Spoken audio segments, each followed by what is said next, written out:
ఇటీవల కాలంలో ఆంధ్రప్రదేశ్లో పోలీస్ వ్యవస్థ అధికార పార్టీకి కొమ్ముగాస్తూ వారు కనుసన్నలో వారు చెప్పే విధంగా అమలు చేస్తున్న పరిస్థితి చూస్తూ ఉన్నాం. ఎన్నికలు కాగానే ఎమ్మెల్యేలు, ఎంపీలు వారికి ఎవరెవరు ఎస్ఐలు కావాలి, సిఐలు కావాలి వారే ఎంచుకొని వారు ఒక లెటర్ ఇస్తే ఆ లెటర్ ఆధారం చేసుకొని ట్రాన్స్ఫర్ జరుగుతున్న పరిస్థితి. లెటర్లు ఇవ్వడానికి కూడా 10 లక్షల నుంచి 20 లక్షల దాకా తీసుకున్న పరిస్థితి కూడా గమనిస్తున్నాం. ఆ రకంగా డబ్బులు ఇచ్చి ఆయా పోలీస్ స్టేషన్లకు వచ్చిన ఎస్ఐలు, సిఐలు, ఒక స్థాయిలో డిఎస్పీలు పూర్తిగా అధికార పార్టీకి వారు చెప్పినట్టుగా నడుచుకునే వ్యవస్థగా మారింది. ఒకనాడు సమాజంలో ఏమైనా పరిష్కారాలు కావాలంటే ఆయా ప్రాంతాల్లో ఉన్న పెద్ద రౌడీ దగ్గరికి వెళ్ళేవాళ్ళు. ఆ రౌడీకి చెప్పి ఆ రౌడీ ద్వారా భయపెట్టించి కొట్టించి ఆ సమస్యను పరిష్కరించుకునేవాళ్ళు. ఇప్పుడు ఆ అవసరం లేకుండా అధికార పార్టీలకి పోలీస్ వ్యవస్థనే ఓ పెద్ద రౌడీ వ్యవస్థగా మార్చిన పరిస్థితి. ఇటీవల కాలంలో విజయవాడలో సిఐ నాగరాజు దురంతరం, సిఐ నాగరాజు చేసిన అకృత్యాలు బయటపడుతూ ఉన్నాయి. గాదె సాయికృష్ణ అనే ఒక రౌడీ షీటర్ని అరెస్ట్ చేసి లాకప్లో కొట్టి చంపి ఆ తగలబెట్టిన పరిస్థితిని ఈరోజు చూస్తూ ఉన్నాం. అది విచారణ ప్రారంభమైంది. సో ఈ మార్పుకి ఏమేం కారణాలు తోడవుతున్నాయి, భవిష్యత్తులో ఈ పరిస్థితి ఎలాగే కొనసాగితే పోలీస్ వ్యవస్థ పట్ల ప్రజలకు ఉన్న నమ్మకం ఎలా ఉండబోతుందో తెలియజేయాలని కోరుకుంటున్నాను. చాలా ప్రధానమైన సమస్య ఇవాళ ఒక్క ఆంధ్రప్రదేశ్లోనే కాదు, దేశమంతా కూడా ఈ సమస్య ఉంది. మన రాష్ట్రానికి వస్తే తెలుగుదేశం పార్టీ 1983లో అధికారంలోకి వచ్చింది. 83కు ముందు అంతా కాంగ్రెస్ పరిపాలనే, ప్రతిపక్షాలంటూ ఏమీ లేవు. కాబట్టి ఈ పోలీస్ వ్యవస్థ కూడా నిట్ట నిలువున చీలిపోలేదు. కానీ 1983 తర్వాత క్రమక్రమంగా కొందరు తెలుగుదేశం పార్టీ వైపు, మరికొందరు కాంగ్రెస్ పార్టీ వైపు పోలీస్ శాఖ కూడా నిట్ట నిలువున చీలిపోయింది. చీలిపోయి వాళ్ళ అధికారంలో ఉన్నప్పుడు వాళ్ళ కనుసన్నలలో, వీళ్ళ అధికారంలో ఉన్నప్పుడు వీళ్ళ కనుసన్నలలో పనిచేయడం ప్రారంభించింది. అందువల్లనే ప్రభుత్వాలు మారినప్పుడల్లా వాళ్ళకి అనుకూలంగా ఉన్నవాళ్ళు లేదా వాళ్ళకి అనుకూలంగా పనిచేస్తారు అనుకునే వాళ్ళని, లేదా మీరు చెప్పినట్టు అక్కడక్కడ ఆర్థిక లావాదేవీల ఆధారంగా కూడా ఈ నియామకాలు జరుగుతూ వచ్చాయి. ఇక్కడ ముఖ్య కారణం ఏంటంటే పోలీసులకి లేదా పోలీస్ డిపార్ట్మెంట్కి ఈ సమస్య కింద స్థాయిలో కాదు, ఐపీఎస్ ఆఫీసర్ల స్థాయిలోనే ఏర్పడటం చాలా దురదృష్టం. వాళ్ళు మొత్తం భారతదేశంలోనే ఒక గొప్ప యూనియన్ పబ్లిక్ సర్వీస్ కమిషన్ పరీక్ష ద్వారా వచ్చిన చాలా టాలెంటెడ్ పీపుల్ ఐపీఎస్ ఆఫీసర్స్. వాళ్ళు కూడా రాజకీయ ప్రలోభాలకు, స్వప్రయోజనాలకు ఈళ్ళు కావటం, అధికారంలో ఉన్న వాళ్ళకి కొమ్ము కాయటం మనం చూస్తూ వచ్చాం.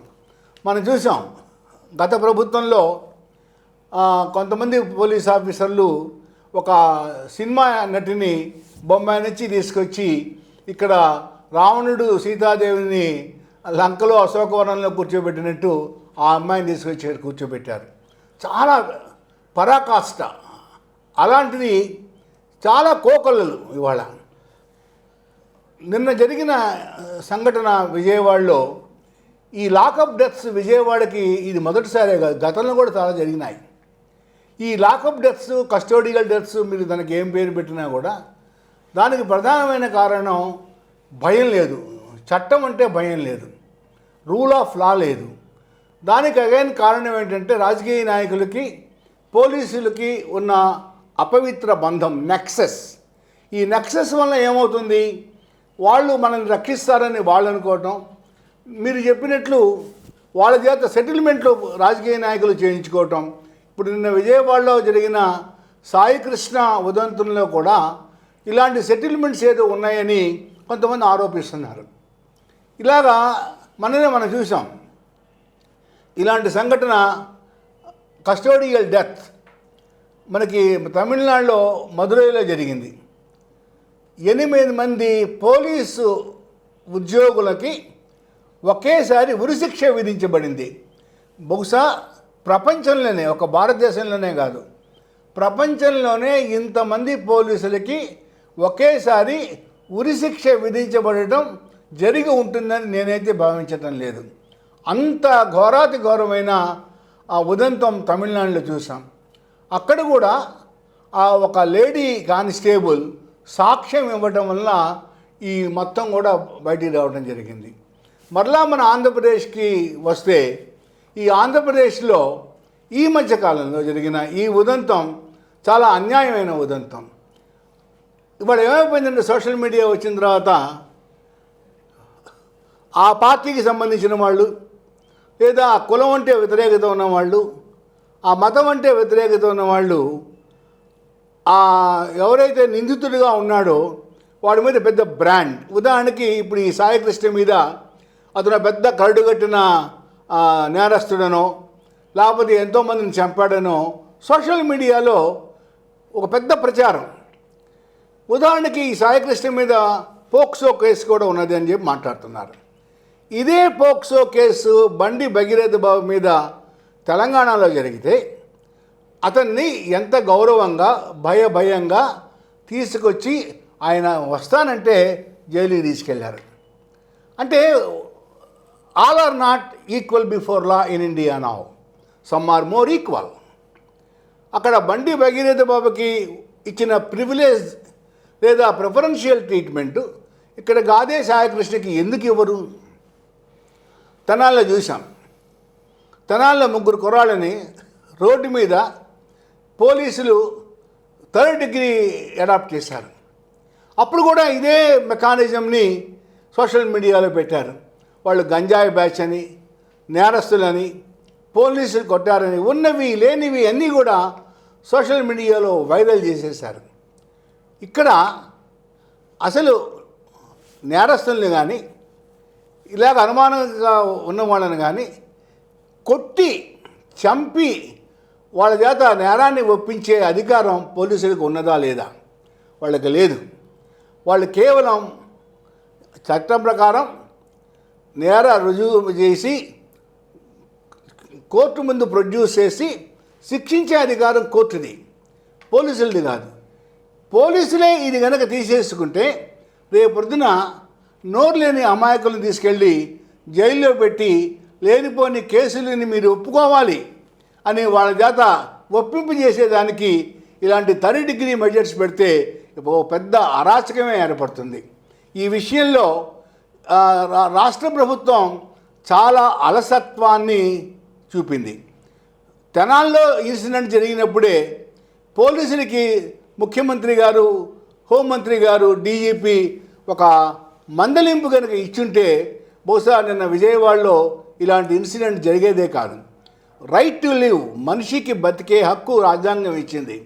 మనిషిని చంపే హక్కు పోలీసులకు రాజ్యాంగం ఇవ్వలేదు. కేవలం తెనాలి ఇన్సిడెంట్లో కనుక అలా చేసింటే నిన్న విజయవాడ ఇన్సిడెంట్ జరిగి ఉండేది కాదు. దీనికి ప్రధానమైన కారణం ప్రభుత్వం. ఇప్పుడు కూడాను ఈ పోలీస్ ఎంక్వైరీ, ఈ డిపార్ట్మెంటల్ ఎంక్వైరీ వలన ఇది ఏమీ తేలేది కాదు, న్యాయం జరగదు. వాళ్ళు సిన్సియర్గా ఈ పోలీసులకు శిక్ష పడే విధంగా ఒక సిట్టింగ్ జడ్జి చేత కానీ, ఒక రిటైర్డ్ జడ్జి చేత కానీ న్యాయ విచారణ చేయించాలి. అలా కాకుండా ఏదో మాయ మాటలు చెప్పి ఇప్పుడు ఆ సమస్యను పరిష్కరించే విధంగా సమస్యని స్నబ్ చేసేసి తూతూ మంత్రంగా వదిలేసే రేపొద్దున మరో ఇన్సిడెంట్ జరుగుతుంది. ఇవాళ ఈ ఇన్సిడెంట్ కూడాను ఇంతటితో ఆగుద్దనేది నేనైతే అనుకోను. దురదృష్టవశాత్తు పౌర హక్కుల సంఘాలు, మానవ హక్కుల సంఘాలు కూడా చాలా బయాస్డ్గా ఏదో వాళ్ళ స్వప్రయోజనాల కోసం పనిచేస్తూ ఉన్నాయి. నిష్పక్షపాతంగా కనుక పనిచేస్తే ఇలాంటి పోలీసుల అకృత్యాలు రాష్ట్రంలో జరగవు. ప్రజాస్వామ్యానికి విరుద్ధం, మానవ హక్కుల హననం, ఇది చాలా ఆక్షేపణీయం, దుర్మార్గం. ఇది నా అభిప్రాయం.